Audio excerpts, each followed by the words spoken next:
Hi everyone, welcome back. I'm Diane. Today I'm sharing with you my thoughts on the Monochrome Manga Club selections for the month of July. So the Monochrome Manga Club is an in real life manga club that I host, and we usually read 2 first in a series selections, and we're currently doing 2 full series reads. So the selections for the month of July was volume 1 of On and Off Work-Life Imbalance. This one is by Shinosuke Kanazawa, published by Square Enix, rated teen. We also read volume 1 of Record of Ragnarok, art by Ajichika, story by Shinya Umemura, and script by Takumi Fukui. This one is published by Viz, rated older teen. Our 2 series reads are currently Haikyuu, and we read volumes 25, 26, and 27. These are by Haruichi Furudate, published by Viz, rated teen. And we are also reading Tokyo Revengers. We read volumes 19 and 20. This one is by Ken Wakui, published by 7 Seas, rated older teen. So as our 2 series reads are not at the beginning of this series, I will not be sharing my thoughts with you in these selections. I'm doing something a little bit different on my channel, so I'm not quite sure how I'm going to be wrapping up the series reads for the Monochrome Manga Club going forward, but I'll just tell you that I'm really enjoying it. Haikyuu is a reread for me, and Tokyo Revengers is a new one, and I'm enjoying both of them very, very much. We're having great discussions on them with the members, and I will just leave it at that. I usually do some diary entries on the channel to wrap up what I'm reading, but I'm having a change in my professional life at the moment, and that's going to affect my filming schedule, and so I'm trying something a little bit different to kind of keep up with the uploads and things. So I'm still thinking about how I'm going to incorporate the manga club selections to talk about them, as far as not the first in the series ones, but the series ones. And yeah, I'll let you know in the next first impressions video how I'm doing that, because I should have it figured out by then. But in any case, enough rambling. Let me get into my thoughts on the first in the series selections. And so we'll start off with On and Off Work-Life Imbalance. So this one is about 2 office workers. They work in the same office, they are the same age, and they present themselves one way during work, and they present themselves in a completely different way outside of the workplace. So you can kind of see what they look like here. This is their work attire. They do work in the same office, and they actually work together. I guess in the same department. Sometimes their duties will overlap where they will work on the same project together. But this is what they look like when they are off the clock. And so this goth punk character here is our female character. And then the Lolita character here is our male character. And you kind of go in chapter sections. So you start off where you meet the man and him in the office, and then you meet him outside of the office and shopping for his outfits and things that he looks for and things. And then you meet the woman. You see her in the office, what her character's like there, and then outside of the office, how she likes to present herself and be out on the town and stuff like that. Eventually, the 2 bump into each other on outside, but they don't know that it's each other. And so they end up meeting a couple of times just by chance, just passing on the street and stuff, where something happens and it ends up getting them to hang out a little bit with each other. And I'm really enjoying where this story is going. I enjoyed how the story was laid out. I enjoyed how we meet the characters in both scenarios, in the office, outside of the office, how their co-workers perceive them individually, how they kind of feel when they're in their, I would call this their normal clothing and things like that. Just going about doing normal things like shopping for clothes, or just being out and about, and it was really nice to kind of like get to know them that way, and then have them meet up kind of naturally in a very, natural situation where you just kind of bump into each other on the street, not having them know each other, and then kind of watching them kind of get to know each other, even though they kind of already know each other. So I'm really looking forward to seeing where this story is going to go. I really love the costuming. The outfits are incredible. I love seeing like the shopping and trying to figure out like how to put an outfit together. I myself am not very trendy that way.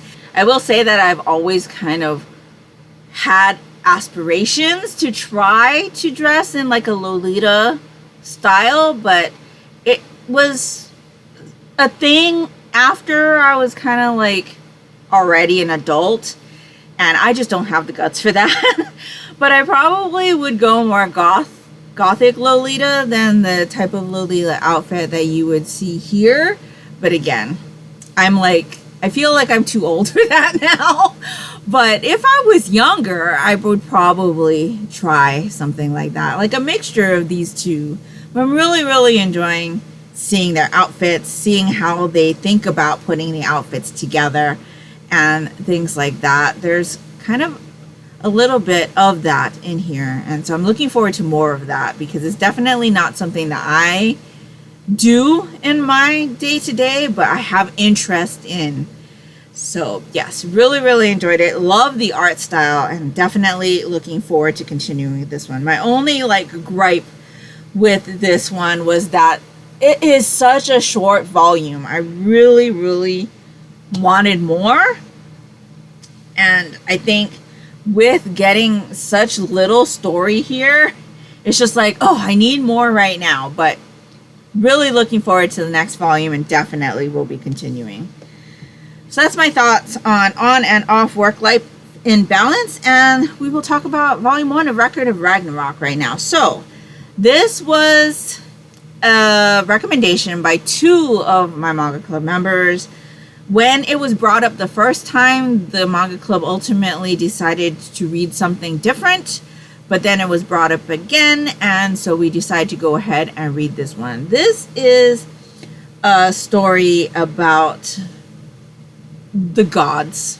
Like, there's different gods for like the different religions involved in this story, and we open up where the gods are trying to decide whether or not humanity should be able to exist any further.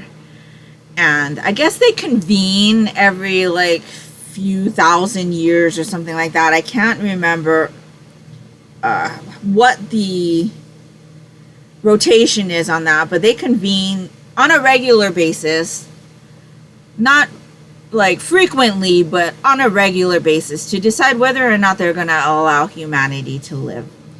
And we have a Valkyrie, I believe, yes, whose name is Brunhilde, and she brings up the suggestion that they should allow the mortals to battle the gods in a tournament that's called Ragnarok.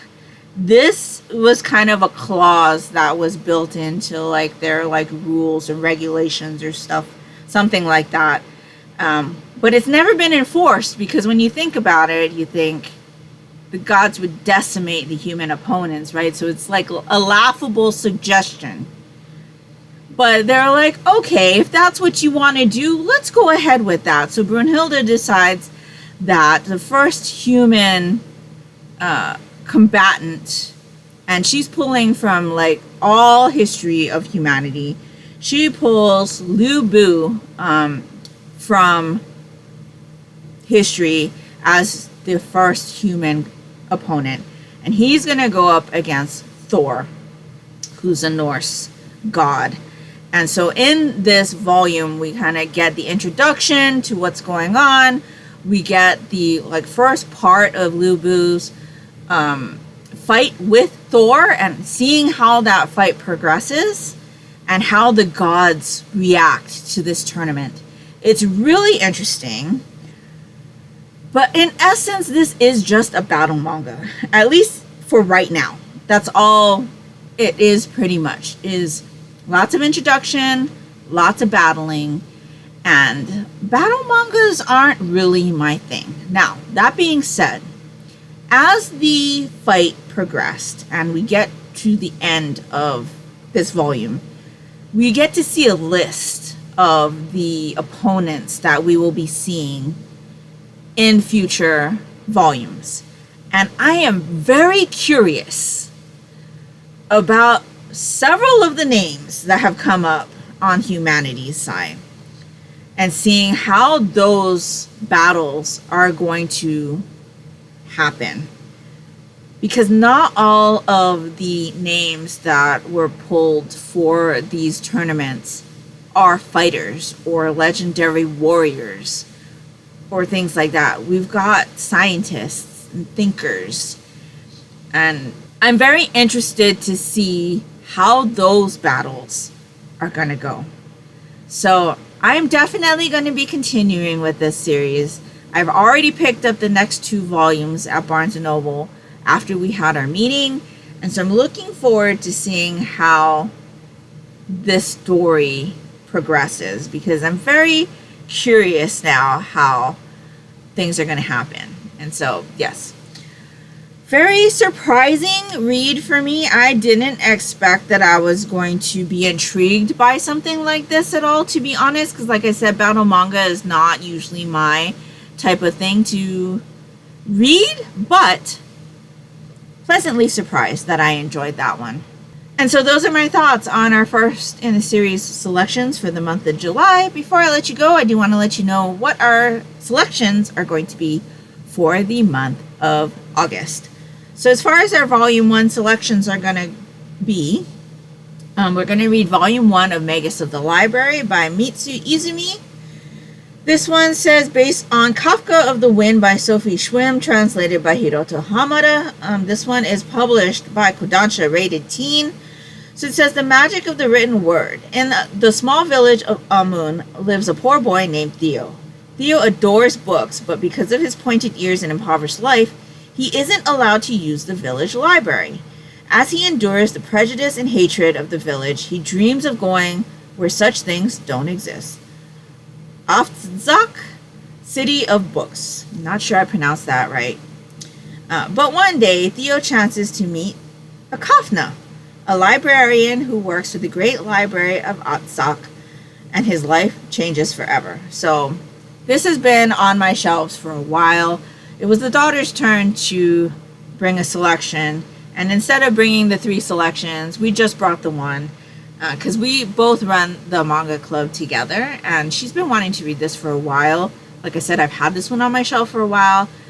It's a story about a lover of books, and so definitely something that's down my alley. I just don't know why I haven't reached for it until now, but I'm looking forward to reading this one and talking about it with the members. So that's going to be the first selection that we read, or the first of the first. And then we're going to read a pretty new one. This one is Volume 1 of Senpai is an Otokonogo. My cross-dressing classmate by Palm. This one is by Kodansha, rated teen. So it says, this is him, can't be anyone else. First-year high school student Saki is head over heels for the older Makoto. After all, the senpai is tall, beautiful, and oh so cool. Who wouldn't fall for a girl like her? The bright and bubbly Saki doesn't hesitate to confess her feelings, but Makoto turns her down, because Makoto isn't a girl, but rather a cross-dressing boy. While Saki's determined to win him over regardless, she has competition for the heart of her daring classmate in the form of Hanaoka's devoted best friend. So I had hauled this one in my June manga haul, and it really intrigued me, and so I thought, why not read it for the next month's selection? So I'm looking forward to reading this one and chatting about it with our manga club members. And that one actually has quite a bit of color in it, because it says the beloved webtoon hit that inspired the anime. So yes, really looking forward to that one, and the art style looks intriguing as well. Then, as far as our series selections will go, we are continuing with Haikyuu with volumes 28, 29, and 30. So I think we are heading towards the second half of the 4th season of the anime. So if you watch the anime, you kind of know where we are, but I'm sure some of these characters will tell you where we are as far as the series read. Again, really enjoying my reread of this one and chatting about it with the members. And then we will be reading volumes 21 and 22 of Tokyo Revengers. That series continues to surprise me and continues to bring in new characters and heart-wrenching storytelling there. I'm enjoying it a lot. The members are super passionate about the story, and I'm looking forward to continuing. I have been warned by one of the manga club members that our next meeting is going to be super exciting. There are lots to talk about. I think that's what they said. There's going to be a lot to talk about as far as what goes down in the next couple chapters, because like I mentioned before, I believe Daughter and I are the only ones in our manga club that haven't read or experienced Tokyo Avengers before. So really looking forward to reading the next couple volumes and chatting about it with our members. But that's pretty much going to do it for me today. So let me know down in the comments below if you've read any of these volumes, what you thought of them, but please no spoilers. As always, if you would like to read selections with us or discuss your thoughts on the selections, you can do so by leaving your comments down in the comment section down below, or by joining our Discord, which is also linked in the description box below. If nothing else and you'd just like to let me know that you were here, if you could leave me any kind of weapon emoji down in the comments below, it'd be greatly appreciated and would really help me out, and that will do it for me today. So I hope you're all doing great. I hope you're all safe and healthy, and until next time, take care and smile always. Bye.